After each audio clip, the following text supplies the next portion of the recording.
おはこんばんは、セイゴ&ブレンのセイゴです。はい、皆さん、私たちアメリカから日本に帰ってきていろんなことを今している状態なんですけども、その中で今日私がシェアしたいのが日本の市役所の手続きについてです。で、この動画をね初めて見た人もいるかと思うので、ちょっと軽く紹介しとくんですけども、自分は日本でアメリカ人の、ブレンと出会って、日本で同性婚ができないのでアメリカに渡って同性婚をして約6年間アメリカに住んでました。で最近ね彼の仕事の関係でアメリカから生活の拠点が日本に移ってきました。でそこでね日本でいろいろな手続きをしなければならないんですけども、今日はそれに関する動画を作っていきたいと思います。で今回ねお話しするのはその中でも市役所の手続きになります。みんな知ってるかと思うんですけども、日本は引っ越しをした際にその引っ越した先に14日間以内に役所の方にお知らせをしなければならないっていうルールがあるんですけども、まずそれをやりに区役所に行ってきました。で今回ね市役所で行った主なことは、ここにも書いておくんですけども、海外転入届と健康保険の加入と年金の支払いの手続きと住民票をもらうこと、あとマイナンバーカードの登録で、あとは印鑑の登録も一緒にしてきました。で今回ねこれらのことをやるにあたって私が何を区役所に持ってったかっていうのをここで紹介します。持ち物が年金手帳、もしこれはあったらで大丈夫です。あとはパスポート、あとは入国の際のチケット、もしくはパスポートに押されているスタンプ、入国のスタンプですね。あとは運転免許証があれば運転免許証、あとは結婚証明書、今回はね英語でも大丈夫でした。心配な方はね日本語の翻訳をつけて持っていくといいと思います。あとは戸籍全部時効証明書、戸籍の不評の写し、アパートの契約書、自分たちはね今この住んでるアパートは2人の名前で契約してるので、そういうふうに2人の名前が載ってる書類っていうのをできるだけ集めて持っていくことをお勧めします。印鑑登録したい人は持っていくといいと思います。でねここで注意なんですけども、ブレンの方は一応パスポートの方はね英語表記になっていて、彼は今回印鑑登録をしたくてブレンって漢字で書いてある印鑑を作って持ってったんですけども、それはパスポートとか在留カードの表記とは異なるのでブレンは印鑑登録ができませんでした。なのでね、もし海外の方で印鑑登録したいって方は英語表記の印鑑もしくはカタカナ表記の印鑑を持っていくことをお勧めします。ブレンだった場合はカタカナでブレンって書いてあれば OK とのことでした。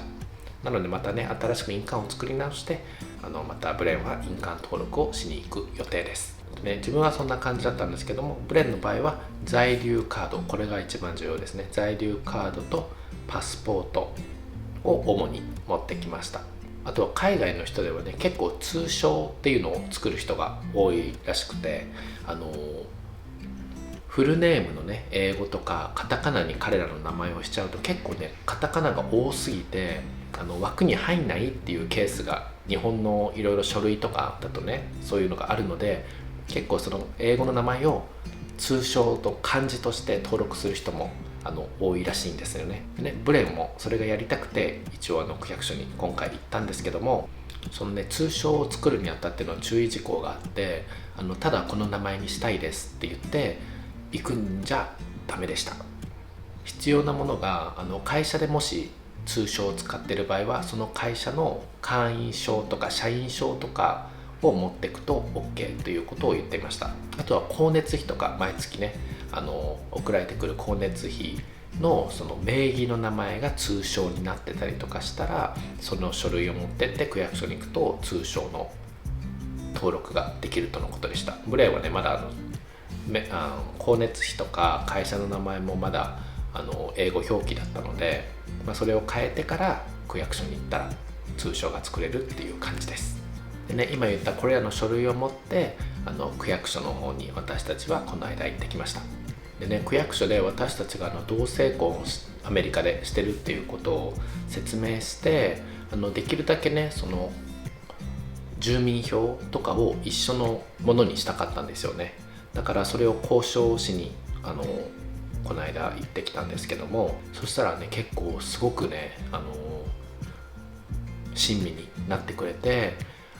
日本はねまだまだ遅れてて申し訳ございませんっていうような感じで、いろんな区役所のね方からそういう言葉をいただいて、2時間ぐらいねかけて細かくいろいろ説明してくれて、私たちのことを助けてくれました。結論から言うと、今回はブレンと一緒にね住民票をすることは残念ながらできませんでした。で残念ながら日本はまだ同性婚が法的には認められていないので、こういうことはできないだろうなって最初から覚悟はしていたんですけども、すごく残念な気持ちはあるんですけども、やっぱり区役所の方の対応とかそういうのをね今回初めて目の当たりにして、なんかもう人々っていうかその役所で働いている方たちは結構もう準備ができてるなって今回改めてすごく実感することができました。今回のねこういう私たちみたいなケースをね担当するのは多分初めてじゃないと思うんですよね。そんなにないと思うんですけども、だけどその度にねその役所の方々の対応っていうのはすごく多分ね役所の方もすごく大変だと思うんですよね。毎回断らなきゃいけないっていうその状況っていうのは本当にやってる方も心苦しいんだろうなっていうのがすごく伝わってきたので、一刻も早くねちょっと日本の同性婚実現に向けて国がね動いていったらいいなと今回改めて感じました。でね、もしね今この動画を見てる方でこれから日本にね私たちと同じような状況で来る人、もしくは海外から日本に留学とか仕事とかいろんな関係で来る人いると思います。ですがその方たちに言いたいのが、もうね安心して日本に来てほしいなと思います。区役所に行くのとかすごく心配だしドキドキするかと思うんですけども、すごくね優しい方々がみんなをね迎え入れてくれると思います。もしねみんながみんな完璧で優しいわけではないと思うんですけども、すごくね温かな人たちが多い場所になっているので、安心してぜひ来ていただければいいなと思います。私たちはね今回すごく行くの緊張したんですけども、本当に役所の方々に助けられたなって実感してます。日本に帰ってきてよかったなって本当に思いました。でね、今回はねちょっとすごくコアなお話になったと思うんですけども、この動画がねぜひ誰かの助けになればいいなと思います。いろいろ細かいこととかねもっと気になる方いるかと思うんですけども、ぜひ質問等があったらコメント欄に残してもらえると嬉しいです、ね、自分たちのね答えられる範囲で答えていきたいと思うのでよろしくお願いします。ってことでね、こういうふうに今ねアメリカから日本に引っ越してきて感じたいろいろなギャップとか、これみんなにもシェアしたらすごくためになりそうっていうものがねいろいろ出てきてるので、そういうのをね動画にして作っていきたいと思います。なので皆さんこの動画役に立ったとか面白いと思ったらぜひ高評価チャンネル登録の方お願いします。ってことでまた皆さん次の動画でお会いしましょう。バイバイ。ポッドキャストもやってるので見てね。ね、梅ちゃん。